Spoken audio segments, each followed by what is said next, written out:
Some nights, the silence claws at the walls of my room, and I can almost hear something breathing with me in the dark. That's why I joined Eyes Wide Open, a late-night support group for insomniacs, hoping the glow of strangers' screens would keep the shadows at bay.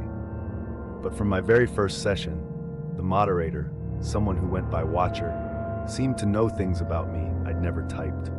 My mother's perfume, the chipped mug I drank from, the exact words I muttered in frustration when sleep wouldn't come. I brushed it off, thinking maybe I'd overshared somewhere, or maybe it was just coincidence. Tonight's session was titled How to Escape, and Watcher's voice crackled through my headphones, oddly intimate. "Let's all share why we can't sleep and what we're running from," he urged. The chat filled with confessions, but when Watcher called on me, he didn't wait for my reply. "You wake at 3:13 every night, heart pounding, because you know something is watching you from the end of your bed," he said. The group went silent. I'd never told anyone about that, not a soul. My skin crawled. I typed, hands shaking, asking how he knew.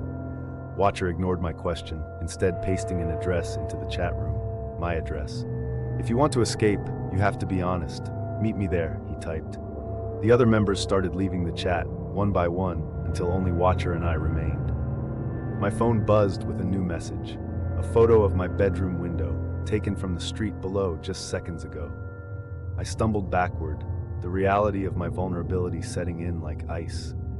Watcher's final message blinked onto my screen, the cursor pulsing. "You can't escape if you don't admit you're trapped." As I rushed to turn off my lights, I heard the quiet creak of my front door opening downstairs, though I knew I'd locked it hours ago.